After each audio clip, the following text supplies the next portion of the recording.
Vamos lá, agora a gente vai ver outro tipo de progressão, que é a chamada PG.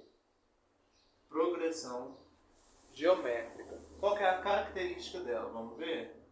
Então vamos lá. 2, 4, 8, 16, 32, 64. Certo? Ou então, por exemplo,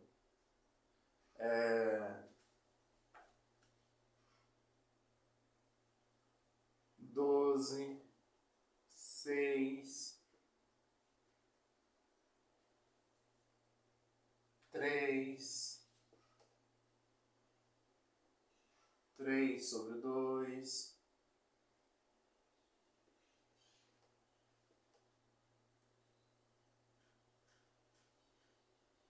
3 sobre 4, 3 sobre 8.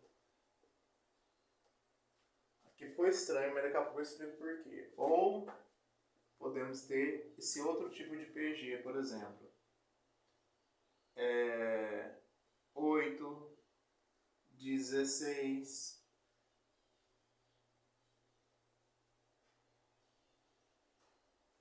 quer dizer, menos 16, 32, menos 64, 128, menos 256, e ainda assim, né? 3, 3, 3, 3, 3.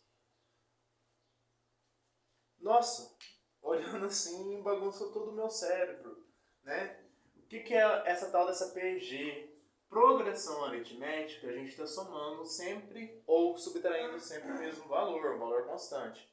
Na PG, a gente está multiplicando sempre ou dividindo sempre por um mesmo valor, tá? Vamos entender? O que está acontecendo no 2 aqui? O que está acontecendo? Ó? Do 2 para o 4, a gente está multiplicando por 2. Do 4 para o 8, a gente está multiplicando também por 2. Então aqui a gente está percebendo que os valores estão aumentando. Essa PG então vai ser chamada de PG crescente. Tá? PG crescente ela pode começar, por exemplo, com um número inteiro e ir aumentando, ou ela pode começar também com números fracionários, tá? Aí depende muito do valor da razão, mas eu não vou entrar em detalhes aqui porque começa a complicar a cabeça. Só vamos falar o seguinte, que a razão aqui a gente vai chamar de Q, tá? Mas não. E sempre é o segundo dividido pelo primeiro. Lembra que a gente subtraía o segundo do primeiro no PA? Na PG a gente divide 2 por 2, a 4 por 2. A razão ali então está sendo 2.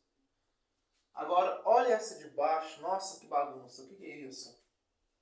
Do 12 para o 6, o que está acontecendo? Estou dividindo por 2. Só que na verdade dividir por 2 é a mesma coisa do que multiplicar por meio. A razão, sem entender que a razão é meio, fica mais fácil. Por quê? Ó, 12 dividido por meio, dividir por 2, não é? Então, 6. 6 dividido por meio, vezes meio, vai ficar 6 vezes 1, 6 dividido por 2, 3. Agora, 3 dividido por 2, 3 sobre 2. Mas é a mesma coisa que multiplicar por meio, porque vai ficar 3 vezes 1, 3 sobre 2. E aí, por que depois aqui deu 3 sobre 4? Porque a gente está multiplicando por meio. Então, vai ficar 3 vezes 1, 3. 2 vezes 2, 4. 3 vezes 1, 3. 4 vezes 2, 8. Então, aqui está acontecendo que a gente está diminuindo, né? Aqui a gente tem uma PG, então, decrescente. Então, aqui, puxar a setinha. Decrescente. Certinho? E essa PG aqui, o que está acontecendo? Vou falar o nome dela para vocês. Ela é um PG oscilante. Porque perceba o seguinte, que eu estou tendo, ó, valor positivo, valor negativo, valor positivo, valor negativo, valor positivo, valor negativo, e ela continuaria assim. Por que que acontece? A minha razão ela vai ser um valor negativo. Quando a razão é um valor negativo, a PG ela é oscilante. Mesmo processo, menos 16 dividido por 8, menos 2. Então aqui eu estou multiplicando tudo por menos 2. E aí vai por regra de sinais, né?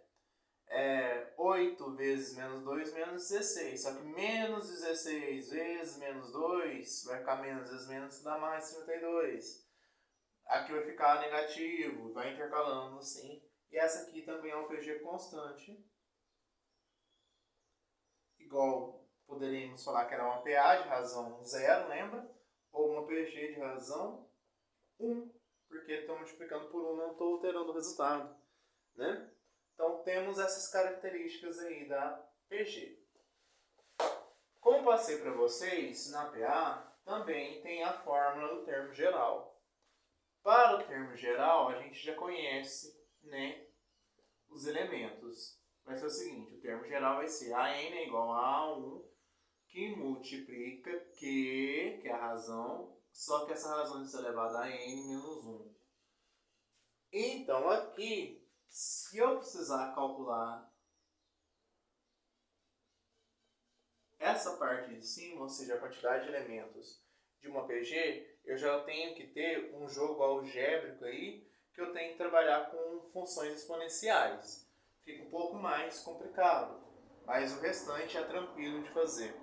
E se esse expoente for muito grande, ele vai ser meio trabalhoso também.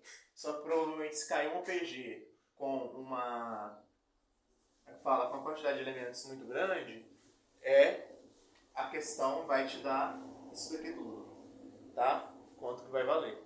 Provavelmente, né? Porque senão fica difícil de calcular. Se for uma quantidade de termos pequena, não. Mas vamos lá. O seguinte, vamos pegar qualquer exemplo aqui. Ó, eu tenho o A1, tá? Um chute, vamos fazer qualquer coisa, valendo 4. A razão Q vai valer 2. E eu sei que a quantidade de elementos dessa PG são 5 elementos. Tá? Então, qual que é o último elemento dessa sequência? Aqui a gente está pensando um pouco diferente, né? Quer dizer, igual que eu fiz no PA com vocês, mas vamos lá. Então, AN vai ser igual a A1, que é 4, vezes a razão, que é 2, elevado a N menos 1. N é 5 menos 1. Então vai ficar assim, ó. AN é igual a 4 vezes 2 elevado a 5 menos 1, 4. O que eu vou fazer aqui? Vai ficar mais fácil. Só. O 4 também, ele posso transformar ele numa base 2, que é 2 ao quadrado. Então 2 ao quadrado vezes 2 à quarta. Multiplicação de potência de mesma base. A gente repete a base e soma seus expoentes. Lembra disso? 2 à sexta. Que é 2 vezes 2, 4, vezes 2, 8, vezes 2, 16, vezes 2, 32, 64. Então, o quinto termo dessa PG é 64. E a gente percebe que a PG ela cresce assim muito rapidamente.